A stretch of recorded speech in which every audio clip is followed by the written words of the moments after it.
नमस्कार, स्वागत है आपका इंडिया न्यूज़ इन खबर में और मैं हूं मनोज कुमार। पिछले 5 अगस्त को जब कश्मीर का संवैधानिक दर्जा बदला गया था, उसके बाद हालांकि सराहना तो काफ़ी हुई थी सरकार की, कुछ लोगों ने आलोचना की थी, लेकिन उस वक्त से ही ये मांग उठ रही थी कि कश्मीर की स्थिति में सुधार कब होगा और कब तक ये स्थिति वहाँ बनी रहेगी।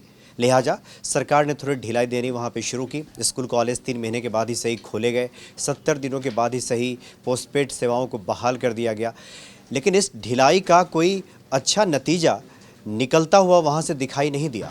कुछ वहाँ पे छिटपुट घटनाएं ऐसी हुई, एक ड्राइवर की हत्या कर दी गई, वहाँ पे कुछ और भी छिटपुट घटनाओं की खबर आई जहाँ से पत्थरबाजी हुई, कुछ इस तरह की भी खबरें वहाँ से निकल करके सामने आई हैं। यानी कुल मिलाकर कह सकते हैं कि स्थिति कोई अच्छी नहीं रही, अप्रिय स्थिति ही वहाँ से देखने को मिली है। इस ढिलाई का नतीजा कोई अच्छा नहीं कहा जा सकता। तो क्या ये माना जाए कि आने वाले दिनों में ये नियति है कश्मीर की कि वहाँ पे सरकार सख्ती को बरकरार रखे, सख्ती अभी आगे रखे और ढिलाई अभी कश्मीर के लिए अनुकूल नहीं कहा जा सकता? आज हम इस पे बात करेंगे। हमारे साथ हमेशा की तरह अतुल हैं, आदर्श हैं और विद्याशंकर तिवारी जी हैं। शुरुआत आपसे ही करते हैं अतुल। कल भी हम लोगों ने बातचीत की थी और हम लोगों ने कहा था कि चलिए बहुत बढ़िया एक कदम है सरकार का कि 70 दिनों के बाद ही सही सेवाएं बहाल कर दी गई हैं। अब तो लेकिन लग रहा है कि इसका कोई बढ़िया रिजल्ट निकलता हुआ दिखाई नहीं दे रहा। देखिए, यही कल हम लोग भी डिस्कस कर रहे थे कि जिस वो खुला है, मोबाइल सर्विसेज जो हैं वो पोस्टपेड खोले गए थे, लेकिन कल ही वो अप्रिय स्थिति आपने देखने को मिली जहां पर एक फूड वेंडर जो था, ये अपना सेब व्यापारी था, उसकी हत्या कर दी गई। उसके बाद फिर मैसेजेस बंद हो गए। तो यही हम कल कह रहे थे कि एक ग्रेविटी वाला नियम है ना कि आप किसको कितना दबाते रहोगे तो एक बार को तो बाउंस बैक करेगा। तो ये सेम वही हुआ कि आपने 70 दिनों से किसी को दबा रखा था, अचानक वो बाउंस बैक कर गया। और वो स्थिति को हमने अच्छे वे में ही लिया था। हमने ये समझने की कोशिश की थी और ये हमने दर्शकों को भी यही बताने की कोशिश की थी कि किसी भी राज्य में या किसी इलाके में अगर आपके घर में भी किसी को बहुत दिन तक बंद कर दिया जाता है या स्थिति को, कश्मीर को बहुत खुले दिमाग से समझिए। देखिए अतुल, आप तो ऐसी बात कह रहे हैं जैसा ऐसा कह रहे हैं कि कश्मीर में सब कुछ अनुकूल था, सब बढ़िया बढ़िया था, सरकार ने दबा दिया तो विस्फोटक हो गए वो सभी। आप तो ये कह रहे हैं। मैं यही कहना कि आपको कोशिश कर रहा हूँ कि कश्मीर में सब कुछ हालात अच्छे नहीं थे। ये 70 साल का इतिहास है कि कश्मीर में हालात अच्छे नहीं रहे हैं अभी तक। लेकिन कश्मीर में हालात फिदाइन भी नहीं थे, लेकिन अब वो हालात फिदाइन वाले होते जा रहे हैं जहाँ तक नज़र आ रहा है। आप देखिए कि जरा सी ढील आपको दी जाती है और आप देखिए उसी दिन कोई ना कोई घटना हो रही है। तो ये 370, देखिए ये 370 हटने के बाद लोग फिदाइन हो गए, ये बात समझ में नहीं आ रही है। इसीलिए नहीं समझ में आ रही है क्योंकि जिस तरीके से उसको हटाएगा, 370 हटाना गलत नहीं है, लेकिन 370 को हटाने का सरकार का तरीके के ऊपर आप सवाल जरूर खड़े कर सकते हैं। जिस तरीके से आज भी आप देखें आज तस्वीरें जारी हुई है उमर अब्दुल्ला की। आप देखें कि देखिए कौन सा तरीका गलत था, काफ़ी इसके सदन में चर्चा हुई। कांग्रेस इसी पे तो बात करती है, पहले कहती थी ये गलत है, बाद में कहने लगी प्रोसेस गलत है, अब आप भी वही कह रहे हैं प्रोसेस गलत है। तो क्या करती है? सवाल हो सकते हैं, मैं उसको गलत या सही के हम यहाँ पर हम कोई नहीं है। हम एक पत्रकार हैं जो सिर्फ आदमी 10, 20, 50, 100 आदमी, एक समाज का जो हर तरीके के लोगों की जो राय है वो कहीं ना कहीं रखने की कोशिश करते हैं। हम उसके सिर्फ इस प्रोसेस के ऊपर सवाल उठा रहे हैं। नहीं, आप कल भी हम लोग चर्चा कर रहे थे, आप ये लगातार इस बात की वकालत कर रहे थे कि वहाँ लोगों के अधिकारों का हनन हो रहा है, उनको फ्री करना चाहिए, अभी इंटरनेट सेवाएं बहाल नहीं है। लेकिन यही तो बात सामने आ रही है कि माहौल वहाँ अनुकूल नहीं है। ऐसे में सरकार जानबूझकर वहाँ कोई वहाँ लोगों पे दबाव बना रही है या फिर लोगों को घरों में कैद किए हुए है। ये सरकार की ऐसी कोई मंशा नहीं है। क्या ऐसा कोई टाइम फ्रेम है कि जिसमें पता चलेगा कि हालात कब अनुकूल होंगे? 70 दिन से आपने बंद किया हुआ था, आपने थोड़ी सी ढील दी और हिंसा हो गई। आप मुझे एक टाइम फ्रेम या सरकार का कोई भी बाशिंदा आकर के ये टाइम फ्रेम दे सकता है कि कश्मीर में हालात सामान्य कब होंगे? नहीं तो आप ही टाइम फ्रेम बता दें कब होंगे। टाइम फ्रेम कोई नहीं है, टाइम फ्रेम कोई नहीं है। आप 70 दिन है, 170 दिन को भी ऐसे ही बंद रहने दीजिए।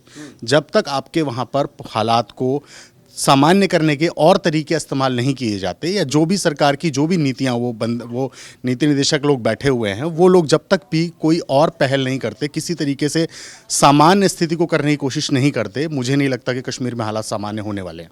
अच्छा चलिए आदर्श, आप ये बताइए कि सरकार तो देखिए कोई भी सरकार, हुकूमत कोई सी भी अप्रिय स्थिति से बचने के लिए यही कदम उठाती है। वहाँ कर्फ्यू लगाती है, लोगों को घर में नज़रबंद करती है या फिर वो तमाम उपकरणों को बंद करती है जिससे कि इस तरह की अफवाहों का बाज़ार गर्म होता है। जैसे इंटरनेट हो गया, मैसेज हो गया, फ़ोन सेवाएं हो गई। तो ये तो कश्मीर के लोग इस तरह के हालात पैदा कर रहे हैं कि सरकार मजबूरी में कदम उठाए। सारा ठिकरा हम कश्मीरियों पर तो नहीं फोड़ सकते।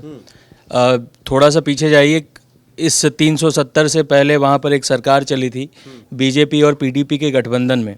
उस दौरान पत्थरबाजी क्यों नहीं रुकी? उस दौरान आतंकी घटनाओं को प्रश्रय क्यों दिया जाता रहा? उस दौरान कश्मीर की स्थिति बीजेपी और पीडीपी की सरकार ने मिलकर, जिसमें आधा हिस्सा बीजेपी का था जो केंद्र में सरकार भी चला रही है, उसी बीजेपी ने 370 को की धाराओं को, प्रावधानों को ख़त्म करने का निर्णय भी लिया। तो बतौर सरकार भी आप वहाँ फेल थे। उसके बाद आपने गठबंधन तोड़ लिया। 370 हटने के बाद मैं समझता हूँ कि कल की घटना जो है वो निंदनीय है। पर आप ये बताइए कि दिल्ली एक छोटा सा शहर है, मतलब एक राज्य के लिहाज से बहुत छोटा है। एक शहर है, एक राज्य का भी दर्जा इसे है। कश्मीर को भी केंद्र शासित राज्य का ही दर्जा है। क्या दिल्ली में आपराधिक घटनाएं नहीं होती, हत्याएं नहीं होती, रोड रेज के कारण लोग नहीं मारे जाते हैं? भारत में तो हमने देखा है कि चोटी काटने की अफवाह पर लाखों तो लोग। आप ये कहना चाह रहे हैं कि जिस तरह से दिल्ली में लोग आज़ाद हैं, ऐसे ही कश्मीर में फिलहाल कर देना चाहिए? कश्मीर के लोग को आप गुलाम बनाना चाहते हैं? नहीं, गुलाम का मेरा मतलब नहीं है।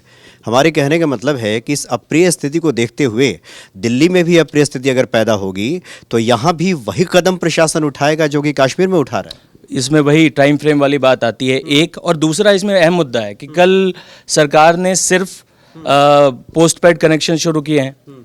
सरकार ने अपने सेना को वहाँ से या आर्मी को या जवानों को वहाँ से डिप्लॉय नहीं किया, हटाया नहीं है। जवान वहीं हैं, 9 लाख सैनिक वहाँ तैनात हैं। इसके बावजूद वो घटना कैसे हो गई? अब इससे ज़्यादा आप क्या सुरक्षा कर सकते हैं कश्मीर में? फ़ोन से हत्या नहीं हुई है, वो ऑनलाइन हत्या नहीं हुई है। वो हत्या हुई है तो उसके लिए वो फिजिकल कांटेक्ट हुआ होगा, फिजिकली वो सारी चीज़ें हुई होंगी, उसके बाद वो हत्या हुई। तो ये हमारी इतना अमला वहाँ पर जमावड़ा है उसका, वो क्या कर रहा है?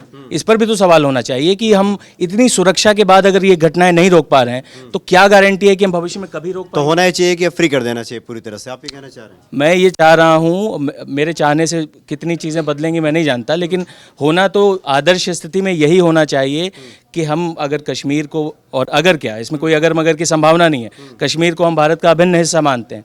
और गृह मंत्री तो कह चुके हैं कि पीओके भी जो है उसके लिए भी जान दे देंगे। भी जान देने लेने की स्थिति नहीं है, आप उन पे जान न्यौछावर कीजिए। आप अटल बिहारी वाजपेयी ने जमहूरियत, कश्मीरियत और इंसानियत का नारा दिया था, हमको उसी रास्ते पे चलना होगा। चलिए, आदर्श स्थिति की बात कर रहे हैं आदर्श। अब ये बताएं कि किसी भी हुकूमत के लिए क्या ये संभव है वो सिर्फ हम कश्मीर को एक भावनात्मक तौर पे देखें, और भारत के किसी भी हिस्से में मुझे लगता है कि इस तरह की अप्रिय स्थिति पैदा होगी तो हुकूमत वही कदम उठाएगा जो ये कश्मीर में उठा रहा है? तो गलत क्या है? एक्चुअली ये लोग चाहते हैं ना, चित्त भी मेरी पट भी मेरी, मतलब तत्काल खोल दीजिए और उसके बाद कोई भी घटनाक्रम घटित होता है तो उस पर बैन वैन मत लगाइए, चलने दीजिए। पहले भी ऐसा ही चल रहा था, अब भी फिर भी वैसा ही चलने दीजिए। और पूछेंगे कि 9 लाख क्या कर रही है 9 पुलिस? लाख फोर्स क्या कर रही है? अब ये बताइए, कश्मीर का क्षेत्रफल देख लीजिए और वहाँ की आबादी देख लीजिए। कुल 5 जिले हैं या 4 जिले हैं जो रिपोर्ट आ रही है, वही प्रॉब्लम क्रिएट करते रहे हैं पहले से भी, वही अब भी प्रॉब्लम क्रिएट कर रहे हैं। तो मुझे जहाँ तक लग रहा है कि सरकार ने जो भी प्लानिंग की है बहुत सोच समझ के की है। 2 महीना नहीं, 4 महीने नहीं, 6 महीना भी। हांगकांग जो है आपके पड़ोस में, ये ज़्यादा दूर नहीं है। सिंगजियांग आपके पड़ोस में, ये ज़्यादा दूर नहीं है। उसके लिए दुनिया शोर नहीं मचा रही है, लेकिन सिर्फ कश्मीर के लिए। और कश्मीर में ऐसी कौन सी घटना हो गई जिसके लिए मान कि 2 महीना हो गया? आप 1984 आपका याद है कहाँ कितने दिन तक कर्फ्यू रहा था? ठीक है, कोई घटनाक्रम घटित हुआ था ना देश में, तो ये बहुत बड़ा ऐतिहासिक फैसला हुआ है ना। इसमें धैर्य एवं संयम की जरूरत है, दोनों तरफ से है। और ये मान के चलिए कि जिस दिन भी उसको लिफ्ट किया जाएगा, वो जो 3-4 जिले प्रॉब्लम क्रिएट कर रहे थे वो करेंगे, क्योंकि उनको अब दूसरी फीडिंग की जा रही है। 2 तरीके से प्रॉब्लम क्रिएट करेंगे, एक हिंसा और दूसरी कि जहाँ तक हो सके बायकॉट करो। तो बायकॉट करो, ये सब लंबा नहीं चलता है। वहाँ के लोगों को जिस दिन रोजगार मिलने लगा, जिस दिन उनको जो सुविधाएं चाहिए वो सुविधाएं मिलने लगी, धीरे धीरे लोग अपने को विड्रा करेंगे, आप देखते रहिएगा। अच्छा आदर्श, ये बताएं अब जो वहाँ की स्थिति वहाँ पे अब दिखाई दे रही है, क्योंकि सरकार ने तो ये देख लिया कि थोड़ी सी ढिलाई का क्या नतीजा वहाँ से निकल रहा है। अब तो एक ही रास्ता है कि इंतज़ार किया जाए, और वो लोग जो दूसरे के बहकावे में इस तरह की हरकतें करते हैं, कम से कम उन्हें भी अब समझ लेना चाहिए कि वो भारत का हिस्सा थे और भारत का हिस्सा हैं। ये कहीं गलत तो है नहीं? नहीं, भारत का हिस्सा थे और भारत का हिस्सा हैं, इसमें कहीं कोई दो राय नहीं है। कश्मीर निश्चित तौर पर भारत का ही हिस्सा है और भारत का हिस्सा ही रहेगा। लेकिन समस्या की जड़ सिर्फ ये है कि आपको कश्मीर सिर्फ भारत का हिस्सा लगता है, कश्मीरी भारत का हिस्सा नहीं लगते। ये बहुत कटु सच है, लेकिन अगर आपको ये स्वीकार करने में तकलीफ होती है तो हो, लेकिन ये बात सही है कि आपको देखिए अतुल जी ये बता दीजिए कि जिस राज्य के लोग इस तरह से हंगामा बर्पा करते हों, आप कह रहे हैं कि लोग फिदाइन होते जा रहे हैं, लोग पत्थरबाजी कर रहे हों, ड्राइवर की हत्या कर दे रहे हों, आतंकियों को जो पनाह देते हों, और उसके बाद आप सवाल खड़ा करते हैं कि भारत के लोगों को कश्मीर के लोग अपने नहीं लगते, कश्मीर अपना लगता है। जी जी, जब आपको आपने बचपन से 2 साल 3 साल के जब आप रहे होंगे और तब से लेकर के आप जिस भी उम्र में हैं, वहाँ तक अगर आपने देखा होगा कि हर दूसरे दिन मेरा स्कूल बंद है, दूसरे दिन मेरे पिताजी घर में हैं, गरीबी है घर में, हर 500 मीटर पे मेरे को एक आर्मी वाला मिल जाता है, पुलिस की बैरिकेडिंग मिल जाती है, मेरे पिताजी से कभी भी उठा लिया जाता है, मेरी माँ के घर पे कभी, हमारे घर पे भी कभी भी 2 बजे 3 बजे आदमी आकर के चेकिंग कर सकते हैं। हर बार हर नुक्कड़ हर मोड़ पे आप सब्जी लेने दूध लेने जा रहे हैं और आपसे कोई आई कार्ड मांगे, इस सवाल का जवाब मैं आपसे उस दिन पूछूंगा, तब आप अपने अंदर से ये आवाज़। एक सवाल मैं आपसे पूछता हूं कि ये देखिए ये स्थिति पैदा क्यों हुई। सवाल यह है कि इस तरह की स्थिति जब पैदा होगी तो हुकूमतें तो ऐसा ही काम करेंगी। हुकूमतें अगर ऐसा काम कर रही है तो ये सरकार की गलती है। सरकारी तौर पर आप वो सवाल उठाइए, आप उसको भरा बुला कीजिए, गाली दीजिए, सरकारों को दीजिए, लेकिन कश्मीर की जनता, जो आम जनता है, जो रोटी रोजी कमा रही है, जो अपने गाँव में बैठी हुई है, जो अपने जिनका भौगोलिक आप देखेंगे तो 6 महीने तक बर्फ में दबे रहते हैं, ये 6 महीने बेचारों को कमाने का मौका मिलता है। ये सदन में अमित शाह ने पहले ही कह दिया था कि हम उन लोगों से क्या बात करें जो पाकिस्तान द्वारा नियंत्रित हैं, जो पाकिस्तान के बहकावे से चलते हैं। बात तो उससे की जाती है जो जिसकी स्वस्थ मानसिकता हो। नहीं, अगर आप ऐसी बात कर रहे हैं तो आप तो जितने भी हथियार इंडिया में हर जगह उठाए जा रहे हैं, मणिपुर, मेघालय, मिजोरम, झारखंड, जहाँ भी उठाए जा रहे हैं, वो सब क्या पाकिस्तान परस्त हैं? गरीबी अपने आप में एक विद्रोह है, गरीबी अपने आप में एक हथियार उठाने का जरिया है। गरीबी जब होती है, भूख होती है, पेट की आग से बंदूक की गोली बहुत बहुत छोटी फीकी पड़ जाती है, जब आदमी को ये फर्क नहीं पड़ता कि मैं फिदाइन हो जाऊं। आदर्श आप बताएं, जो कि अतुल बता रहे हैं, अगर कश्मीर की स्थिति है जैसा कि ये बता रहे हैं, अगर हम उसको सच मान लें है भी, तो इसके लिए क्या भारत की हुकूमतें जिम्मेदार रही हैं क्या, या फिर जिम्मेदार पड़ोसी मुल्क रहा है जिसने बहकावे की राजनीति की है और कश्मीर के नाम पे अपनी राजनीति चमकाई है, वो ज़्यादा जिम्मेदार है ना? क्या कहेंगे? जाहिर है, देखिए पाकिस्तान का तो जन्म ही भारत के विरोध में हुआ है और उसका एग्जिस्टेंस भी, उसका सर्वाइवल भी भारत विरोध पर ही टिका हुआ है। कश्मीर वहाँ के हर एक प्रधानमंत्री का सबसे अहम चुनावी मुद्दा होता है। इमरान खान जब चुनाव में थे तो उन्होंने नवाज शरीफ के लिए नारे लगाए थे, जो मोदी का यार है गद्दार है, गद्दार है। बाद में जब वो प्रधानमंत्री वज़ीर आज़म बने तो मोदी जी को मोहब्बत का पैगाम भेजने लगे, कहे कि हम नई शुरुआत करते हैं। या उन्होंने ये भी कहा था चुनाव से पहले कि मैं चाहता हूं कि नरेंद्र मोदी दोबारा पूर्ण बहुमत से आए, तब शायद भारत और पाकिस्तान के बीच बातचीत हो पाएगी। हम जानते हैं ये सब झूठ और छलावा है, लेकिन भारत में कई सारी समस्याएं, पाकिस्तान का बस चले तो वो भारत जैसा देश चाहिए। मेरा सवाल ये है कि जो स्थिति पैदा हुई है उसके लिए जिम्मेवार कोई और वो घृणा करें भारतीय हुकूमत से, भारतीय सैनिकों से, ये तो ठीक नहीं है ना? इसमें अगर सरकार का काम गार्जियन का काम होता है, सरकार का काम संरक्षण देने का काम होता है। सरकार अगर एक गार्जियन अगर अपने बच्चों में वो इकबाल पैदा नहीं कर पा रहा है कि हमारी रक्षा ये करेंगे, कुछ भी हम इनसे नाराज़ हो सकते हैं, झगड़ा कर सकते हैं, लेकिन अल्टीमेटली ये हमारे हित में सोचते हैं। देखिए, जब बच्चा पड़ोसी की ज़्यादा सुनता है ना तो गार्जियन उसका कान भी उमेटता है। सरकार शायद यही हाँ, पर 70 दिन उसे बंद नहीं करता है। और हम वो अतुल की उस बात को मैं मानता हूँ कि कश्मीरियों के प्रति जो है, जैसे आपकी 2-4 जो वक्तव्य हैं, क्या सारे मोदी जी ने या अमित शाह ने जिसकी बात की थी वो हुर्रियत नेताओं की बात की थी।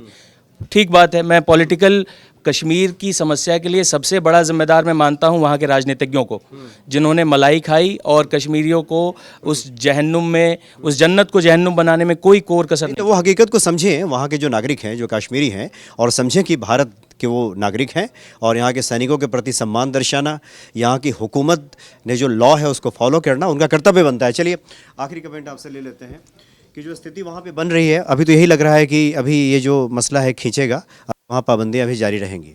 2 स्टैंडर्ड नहीं हो सकते और दुनिया भी 2 स्टैंडर्ड नहीं रख सकती।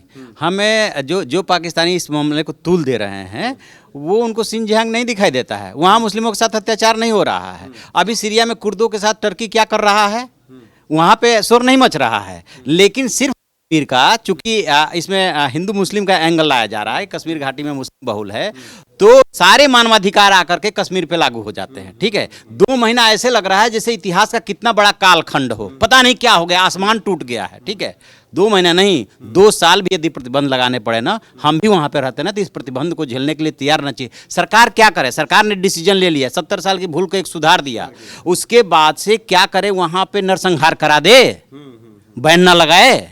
फोन नहीं था तो काम नहीं चलता था, ये पूरा फोन कितने दिन का देन है, 10 साल के भीतर का है ना। उसके बाद कैसे काम चलता था, क्या वहां से घरों में से नहीं निकलने दिया जा रहा है। आप देख लीजिए, जहां जहां इस तरह के संघर्ष वाले क्षेत्र है, दुनिया की बात कीजिए, सिर्फ भारत की बात मत कीजिए, दुनिया की बात कीजिए, वहां सब जगह पे ऐसे प्रतिबंध लागू है। चाइना से तो कोई, अमेरिका को छोड़ करके कोई पूछ नहीं पा रहा है कि सिंजियांग प्रांत में 10 लाख लोगों के साथ तुम क्या कर रहे हो। अब बात सिर्फ कश्मीर की, और वो भी पाकिस्तान के उकसावे पे। तो चलिए, कुल मिला के कहा जा सकता है कि भारतीय हुकूमत तो जन भावना का ख्याल रखेगी ही, जो कि विश्वास मत हासिल करके ही सरकारें चलती हैं, विश्वास का तो ख्याल रखेगी, लेकिन एक राष्ट्र के नागरिक होने का नाते व्यक्ति का भी कर्तव्य होता है कि उस राष्ट्र द्वारा बनाए गए नियमों का पालन करे और संविधान के दायरे में विरोध प्रदर्शन करे। इस तरह की हिंसा जब कश्मीर में जारी रहेगी तो निश्चित तौर पे पाबंदियां भी आगे चलती रहेंगी। बहुत बहुत शुक्रिया आप सभी का, नमस्कार। इन खबर चैनल को सब्सक्राइब करें और बेल आइकन दबाना ना भूलें।